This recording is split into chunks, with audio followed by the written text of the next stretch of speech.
কোনো জায়গায় ঘুরতে গেলেই তার যে স্ট্রিট ফুড আছে, লোকাল ফুড আছে, সেগুলো না খেলে ঘোরাটা কমপ্লিট হয় না, জায়গাটা জানাই কমপ্লিট হয় না।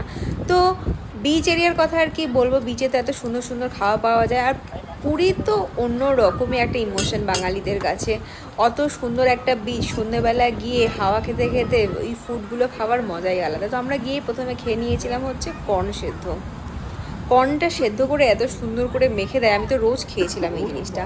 আর আমরা নিয়ে গেছিলাম প্লাস্টিক বাড়ির থেকে, কারণ ওই বিচের ওপরে বসে আরাম করে পা ছড়িয়ে খাবো, ওই চেয়ারে বসে বসে কতক্ষণে 1 ঘন্টা হবে ঘড়ি দেখতে দেখতে খাওয়াটা ঠিক মজা না, ওটা টেনশন হয়ে যায়। তো আমরা বাড়ির থেকেই নিয়ে গেছিলাম, আমরা না অনেকেই নিয়ে গেছিলো আশেপাশে, ওখানে গিয়ে দেখছি।